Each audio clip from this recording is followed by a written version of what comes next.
Dimanche 12 janvier 2025, à Église méthodiste unie de Côte d'Ivoire, le Premier ministre Robert Begré-Mambé, au culte de clôture du synode inaugural du district de Toupa à Dabou. Le culte de ce dimanche a servi de cadre à l'installation de la surintendante déléguée, la révérende Nyanya Aurélie. Une nouvelle stratégie pour l'atteinte de la souveraineté alimentaire de l'Afrique. Elle repose sur la transformation de l'agriculture et des systèmes agro-industriels. C'était lors d'un sommet tenu à Kampala en Ouganda. Le ministre d'État, Kobena Kwasi Adjumani, représentait le chef de l'État, Alassane Ouattara. Et puis focus ce soir sur les marchés dans les établissements scolaires. Comment ces espaces sont tenus? Y a-t-il des dispositions prises pour que l'hygiène soit au cœur des services?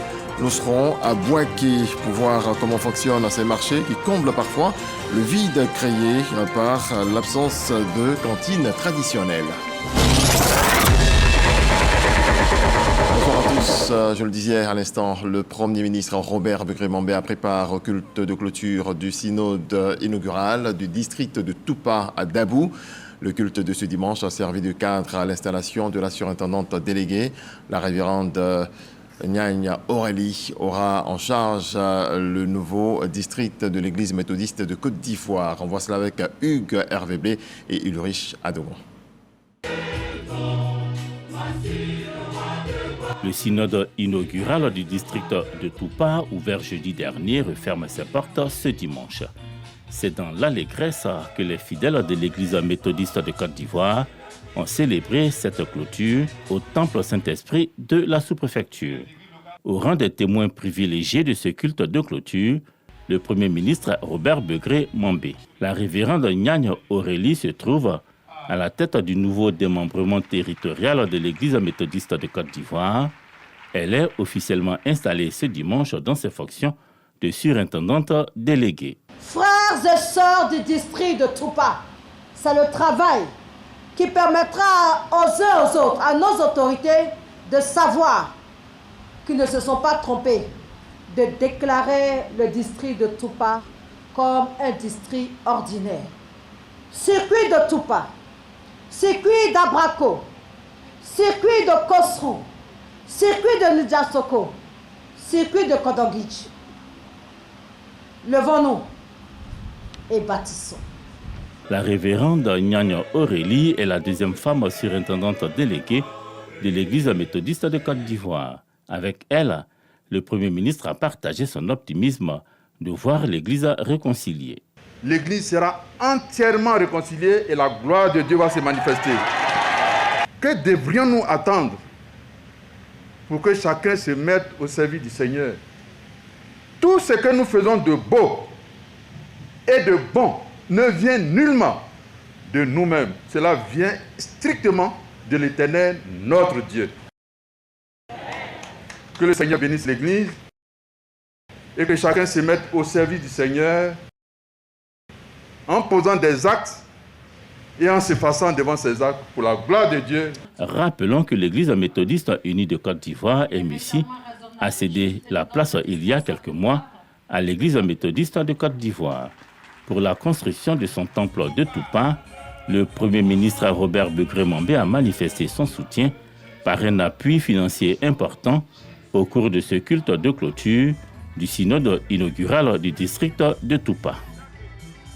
Et si les fidèles attendent de voir la réalisation de leur nouveau temple à Dabou, du côté d'Abobo sans manquer, le vœu est déjà exaucé. La communauté musulmane accueille une nouvelle mosquée, une bâtisse de 400 places sur 2 niveaux, inaugurée par Dr Moussa Farouk Fadiga, président de l'association des musulmans sunnites de Côte d'Ivoire. Julien Gogo, Jean-Marc Adjadji.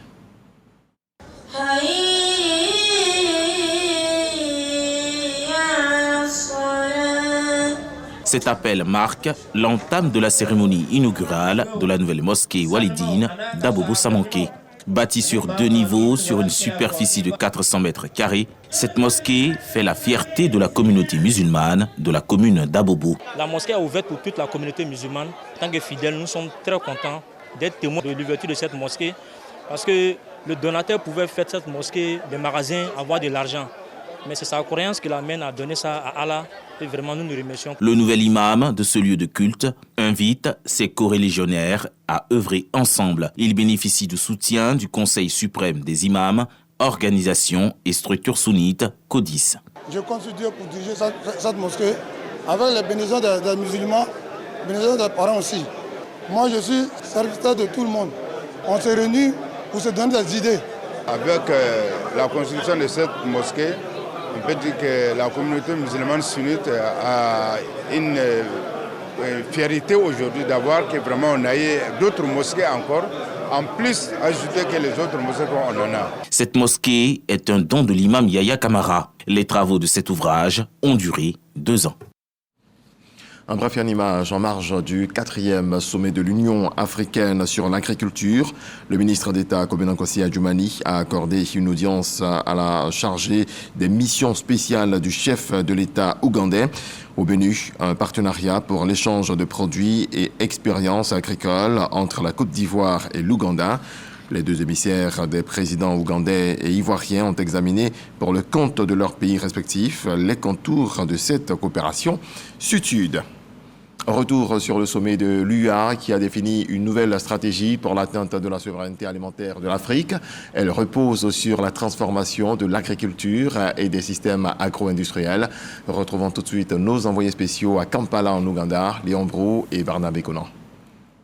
Elle fait l'unanimité des chefs d'État et de gouvernement des 54 pays de l'Union africaine. La nouvelle stratégie pour la sécurité et la souveraineté alimentaire répond à l'urgence d'une action concertée et renforcée sans laquelle les objectifs 2030 et 2063 à l'agenda de l'Union africaine resteraient mitigés, ainsi que le révèle l'examen du programme détaillé de développement de l'agriculture africaine. Il est clair aujourd'hui qu'en dépit de tous ces efforts louables, la situation de sécurité alimentaire et nutritionnelle en Afrique n'a pas structurellement changé. Des centaines de millions d'Africains continuent de souffrir en total désespoir de famine. Ils croupissent dans le dénuement et l'extrême fragilité nutritionnelle. 10% du budget de l'État à l'agriculture. L'obligation faite à chaque pays, renforcée cette fois avec une part prépondérante réservée au secteur privé et aux organisations sous-régionales. Kampala 2026-2035 est complètement aligné aux objectifs 2050 de la CEDEAO, nourrir les peuples, la prospérité pour tous. La CEDEAO va s'assurer que tous les États membres, lorsqu'ils définissent leur stratégie nationale, que cette stratégie nationale soit alignée à la stratégie continentale et à la stratégie des COAP, donc nous, notre stratégie régionale. Représente à ces travaux le président de la République Alassane Ouattara, le ministre d'État, ministre de l'Agriculture, du Développement rural et des productions vivrières. Kobena Nkosi Adjumani fait prendre en compte les spécificités agricoles et l'engagement de la Côte d'Ivoire à mettre en œuvre cette nouvelle stratégie au regard de sa vocation à transformer les systèmes agricoles et agroalimentaires. La Côte d'Ivoire déjà même est en avance, puisque tout ce que nous avons décidé ici l'a été au niveau de la Côte d'Ivoire déjà.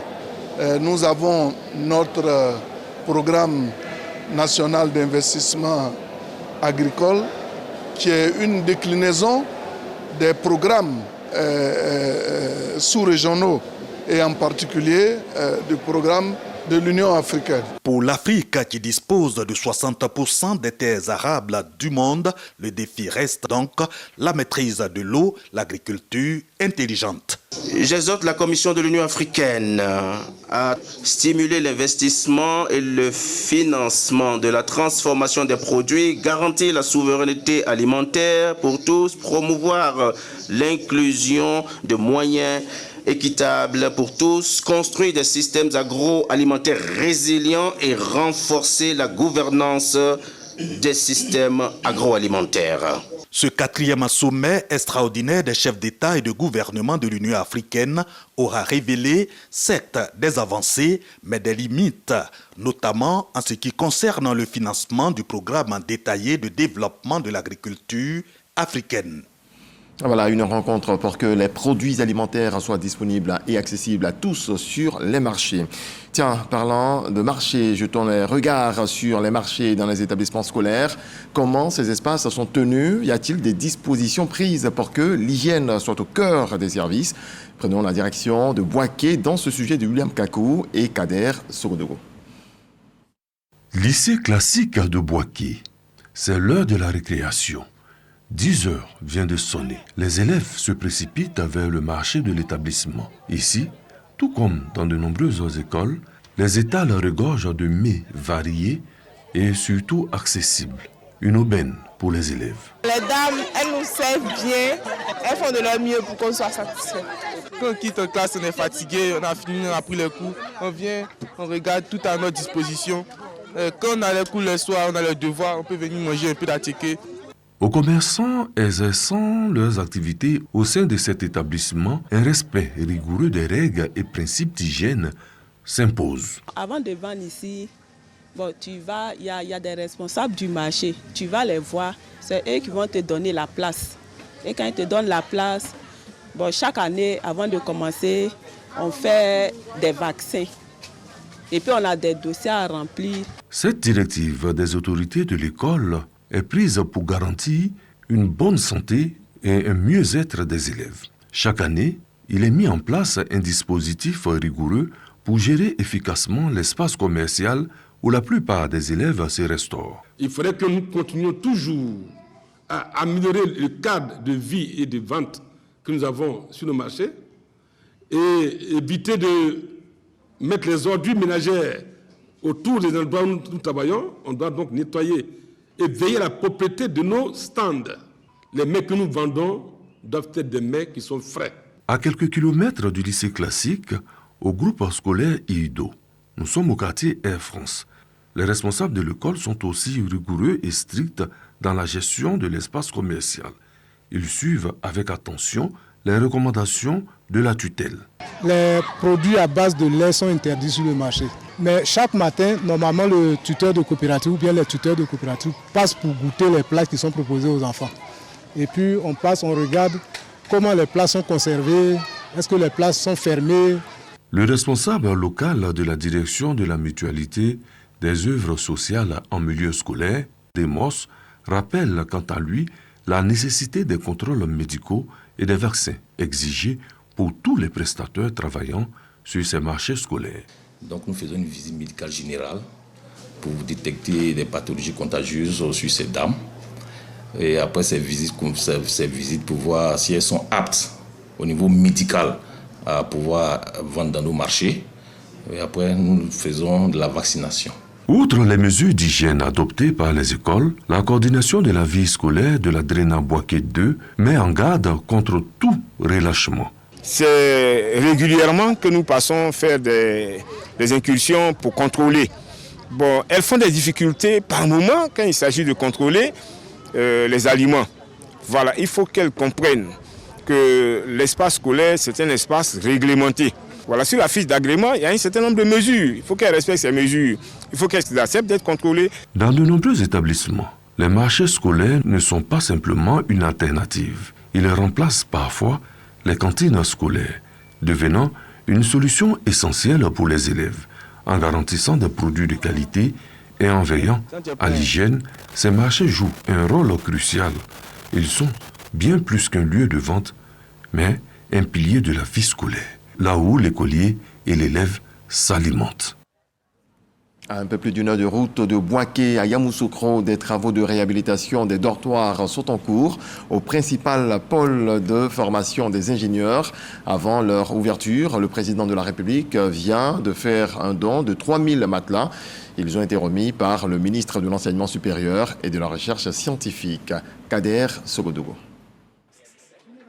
Le ministre de l'Enseignement supérieur et de la Recherche scientifique, Adama Diawara, et la communauté INPHB visitent le bâtiment 16, des chambres en cours de réhabilitation sur le campus de l'Institut national polytechnique Félix Houphouët-Boigny de Yamoussoukro. Il va par la suite, en sa qualité d'émissaire du président de la République, remettre un don de 3000 matelas à l'INPHB.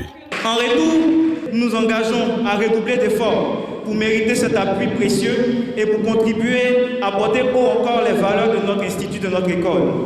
Monsieur le ministre, votre exemple est une invitation pour d'autres leaders à suivre cette noble voie de soutien à l'éducation et à la jeunesse. Un enseignement supérieur, performant, au service d'une Côte d'Ivoire qui va de l'avant.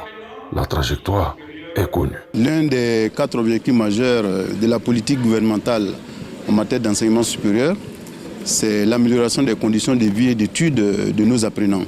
Et aujourd'hui, nous venons offrir 3000 matelas de bonne qualité, des matelas de 25 cm d'épaisseur mousse bleue.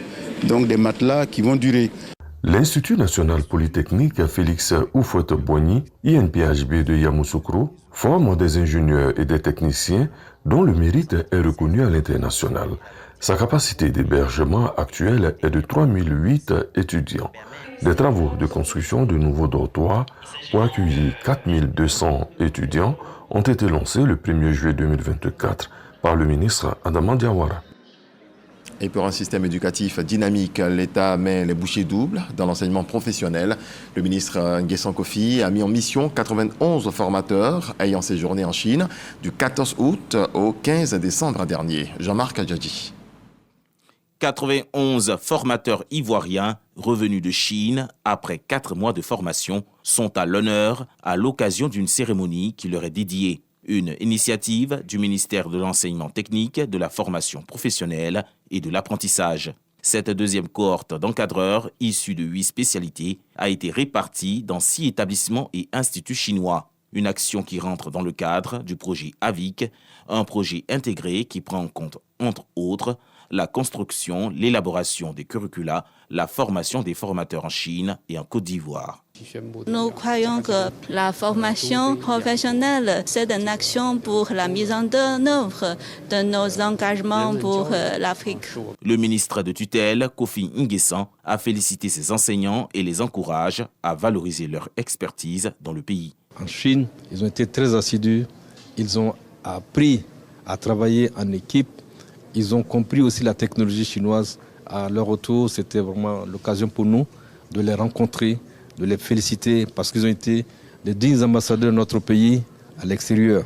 Et donc nous avons là quelques-uns de ces animateurs de ces établissements qui vont avoir à former nos techniciens supérieurs et faire en sorte qu'un grand nombre d'entreprises puissent profiter de cette avancée. Un contingent de 93 encadreurs pédagogiques et 15 chefs d'établissement se rendra bientôt en Chine pour le renforcement de leurs capacités dans leurs spécialités respectives. La deuxième phase de la formation délivrée par la Chine se déroulera en Côte d'Ivoire après l'ouverture des 7 établissements prévus pour octobre 2025.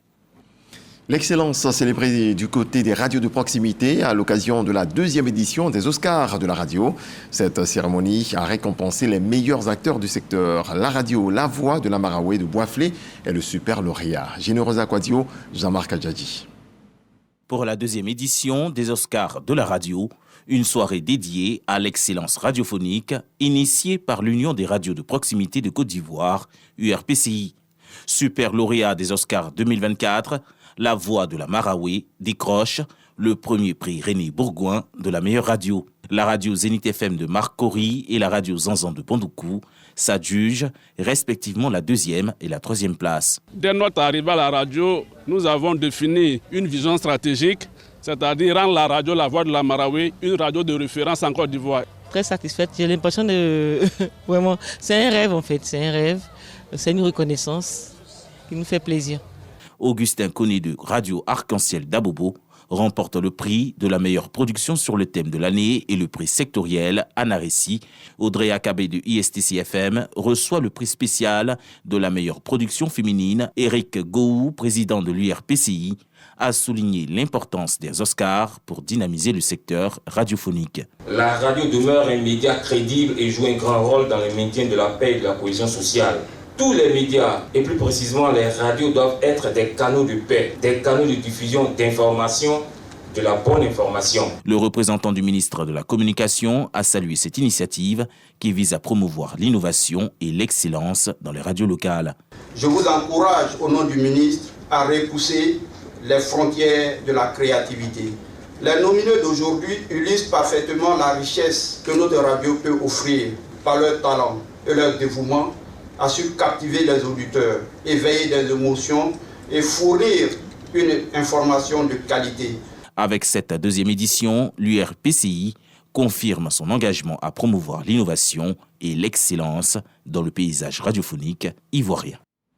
On en vient au magazine du dimanche. Hamza Diaby a reçu à 13h le secrétaire exécutif, directeur général des services de la Chambre nationale des métiers de Côte d'Ivoire, Mori Bamba, qui s'est prononcé sur les réformes en cours à la Chambre. Extrait. La CNMCI, c'est une chambre consulaire. L'État, depuis déjà 1993, a pris conscience de l'importance économique, sociale du secteur de l'artisanat dans l'économie. C'est ainsi que par décret numéro 93-01 du 7 janvier 1993, la Chambre nationale de métiers a été créée pour structurer et moderniser le secteur de l'artisanat. L'artisanat regorge énormément de potentialités en termes de création d'emplois parce que tout simplement, il regorge 245 métiers.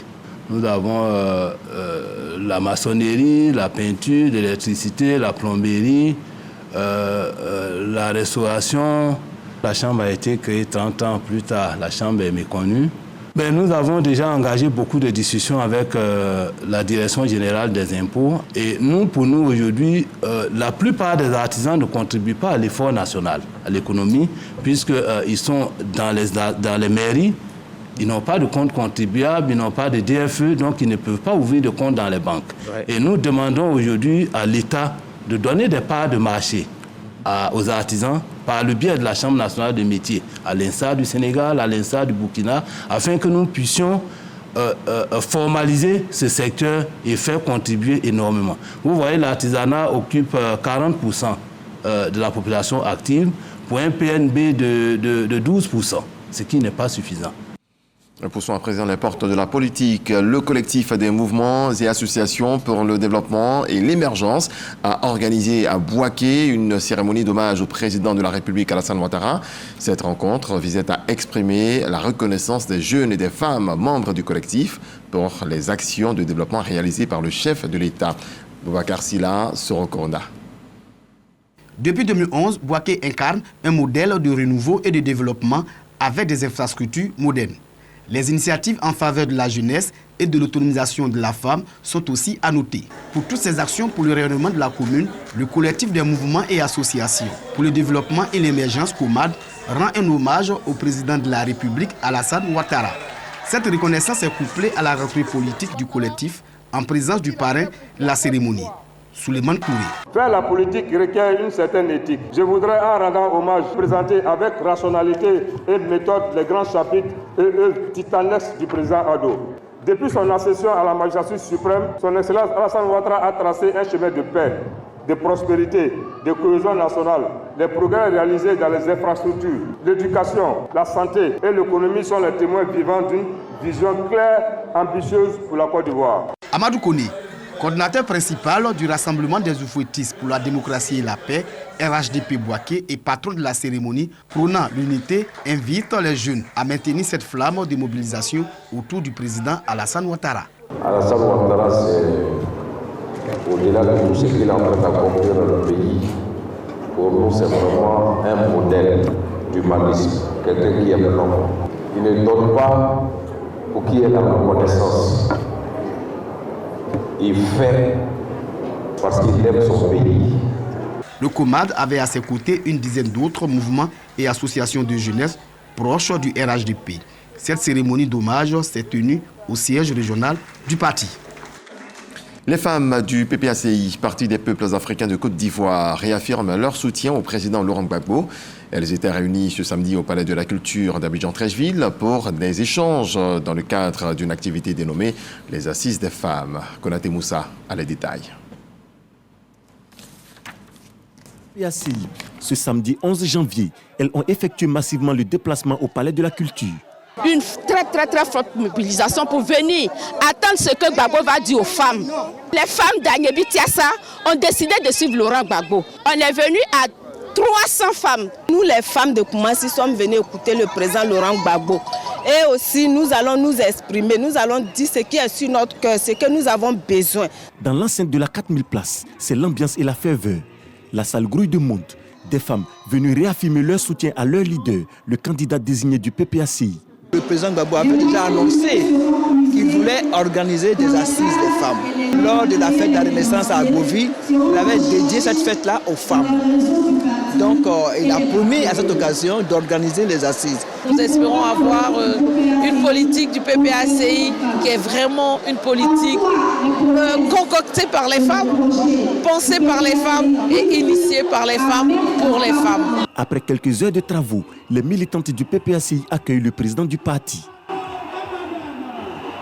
Tout en saluant leur mobilisation, le président Laurent Gbagbo invite les femmes de son parti à prendre toute leur place sur la scène politique, aussi à jouer pleinement leur rôle dans le combat pour la reconquête du pouvoir d'État. Qui a dit que la politique était réservée aux hommes? Qui a dit ça? La politique, c'est la gestion de la société. Et tout le monde a le droit de dire son mot et de gérer la société. Les femmes comme les hommes. Je prends des engagements vis-à-vis de vous. Il faut que vous aussi, vous en preniez vis-à-vis de moi. Êtes-vous prêtes à être mes messagères? Les femmes du PPACI sont donc mises en mission. Elles promettent investir tout le territoire national dans le cadre des échéances électorales prochaines. À présent, le 7 sur 7, l'actualité internationale de cette semaine a commencé par la Guinée. En début de semaine, Conakry a été paralysé par une manifestation contre la prorogation de la transition. Konaté Moussa.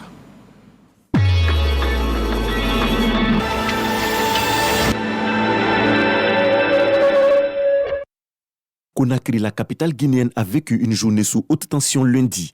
Une manifestation organisée à l'appel des forces vives pour réclamer le départ de la junte au pouvoir depuis plus de 3 ans dans le pays. Selon un premier bilan, un mort, de nombreux blessés et plusieurs personnes arrêtées. John Dramani Mahama a officiellement pris ses fonctions de président du Ghana mardi. Élu pour un deuxième mandat de 4 ans non consécutifs, le président Mahama a exprimé sa gratitude envers les Ghanéens pour leur confiance, promettant de répondre à leurs attentes par un leadership efficace et pragmatique. L'ONU a fait le bilan de la violence des gangs en Haïti l'an passé. Plus de 5600 morts enregistrés, ce qui restera comme l'une des années les plus meurtrières dans le pays, en proie à une insécurité chronique, malgré la présence d'une mission internationale de sécurité.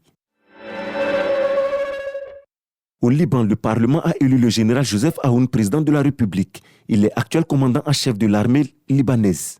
C'est donc la fin d'une impasse qui a duré 2 ans et qui aura vu 12 tentatives échouer pour élire un président. Un juge new-yorkais a prononcé vendredi une dispense de peine pour Donald Trump dans l'affaire des paiements cachés à une star de film X, entérinant ainsi une condamnation pénale historique pour un président élu des États-Unis. Le mouvement patriotique du salut MPS parti au pouvoir au Tchad remporte 124 sièges sur 188 lors des premières élections législatives organisées au Tchad depuis 2011. Le bilan provisoire des incendies à Los Angeles grimpe à 16 morts. Le feu fait des ravages depuis plusieurs jours. Plus de 180 000 personnes ont quitté leur domicile.